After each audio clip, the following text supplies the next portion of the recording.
நமஸ்காரம். சிவருத்ர சேனல் நேயர்களுக்கு வேங்கடம் ராம்நாராயண் அன்பு கலந்த வணக்கங்கள். முயற்சி எடுத்தால் நிச்சயம் வெற்றி என்ற இலக்கோடு செயல்படக்கூடிய மீனராசி அன்பர்களே, நண்பர்களே, எதிர்வரக்கூடிய அதாவது இந்த மாதம் குரோதி வருடம் வைகாசி மாதம் 2024 14/5/2024 ஆயில்ய நட்சத்திரத்தில் கடக ராசியில் பிறக்கக்கூடிய வைகாசி மாதம் நமக்கு எப்படி இருக்கும்? ஏற்றத்தையும் மாற்றத்தையும் தரக்கூடியதாகத்தான் அமைந்திருக்கும். 3ஆம் வீட்டில் அதாவது சுக்கிரனுடைய வீட்டில் குருவும் சூரியனும் இருந்து அவர்கள் நம்முடைய லாபஸ்தானத்தை 7, 8, 9ஆம் பார்வையாக குருவனுடைய பார்வை இருக்கிறதுனால நிச்சயமாக நமக்கு லாபங்கள் அதிகமாக வரக்கூடியதாக அமைந்திருக்கிறது. சில பேர் சொல்லுவாங்க, நம்முடைய 2ஆம் வீட்டை சனி பார்க்குறாரு, 3ஆம் வீட்டை ராகு பார்க்குறாரு. ஆமாம், உண்மைதான். 3ஆம் வீட்டினுடைய பார்வை ராகுவனுடைய பார்வை இருந்தாலும் அந்த சுக்கிரன் 2ஆம் வீட்டில் இருக்கிறார். 2ஆம் வீட்டில் சுக்கிரன் இருப்பது புதனோட சம்பந்தம். அதனால் நாம் எடுக்கக்கூடிய முடிவுகள் அனைத்தும் கொஞ்சம் விவேகமாகத்தான் இருக்கும். அவசரப்படாமல் நம்ம எடுக்கக்கூடிய முடிவுகள் நமக்கு நல்லதை தரக்கூடியதாக அமைந்திருக்கும். ஒரு அக்ரிமெண்ட் சைன் பண்ணுறதாலும் சரி, நம்முடைய ப்ரமோஷனுக்காக அல்லது இன்க்ரிமெண்ட்டுக்காக நம்முடைய பாஸ்கிட்ட பேசுகிறதா இருந்தாலும் நிச்சயமாக அவைகளெல்லாம் நமக்கு நல்ல ஒரு முடிவை இந்த மாதம் தரலனாலும் அடுத்த மாதம் தரக்கூடியதாக, எதிர்வரக்கூடிய மாதங்களில் நமக்கு நல்லதை தரக்கூடியதாகத்தான் அமைந்திருக்கும். ஆன்மீகவாதிகளுக்கும் அரசியல்வாதிகளுக்கும் இந்த வைகாசி மாதம் என்பது நல்ல மேன்மையை தரக்கூடியதாக அமைந்திருக்கிறது. ஏன்னா இந்த 12ஆம் வீடு குருவனுடைய வீடு.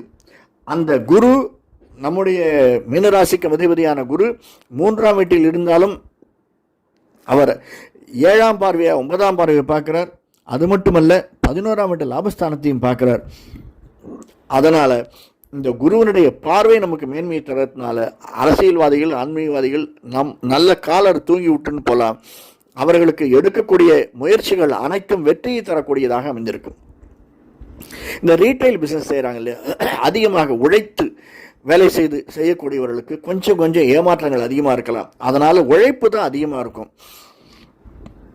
உழைப்பை அதிகமாக நாம் கொடுத்தோம், யாரால் முயற்சியை அதிகமாக கொடுத்தோம், 2ஆம் வீட்டில் இருக்கக்கூடிய சுக்கிரன் நமக்கு நிச்சயமாக லாபத்தை, ஏற்றத்தையும் மாற்றத்தையும் தருவார். ஏன்னா அவருடைய 7ஆம் பார்வையை நம்முடைய 7, 8ஆம் வீட்டை பார்க்குறார். அது சொந்த வீடு தான், அவருடைய வீடு. அதனால் அந்த வீட்டில் நமக்கு என்ன லாபம்? அதாவது ஒவ்வொரு இடத்துல நம்ம போச்சே ஒரு வீடு மாறுறோம், அது சிங்கிள் பெட்ரூம்னு டபுள் பெட்ரூம் மாறணும். அப்படி போனால் கூடமே, வாடகை வீடாக இருந்தால் கூடமே நம்ம 10,000 ரூபா கொடுத்த இடத்துல நீங்கள் 12,000 ரூபா கொடுக்கணும். அப்படின்னாலும் அந்த மாறக்கூடிய இடத்துல நமக்கு ஒரு சின்ன பிஸ்னஸ் அல்லது அந்த இடத்துல இருக்கக்கூடிய நிம்மதி.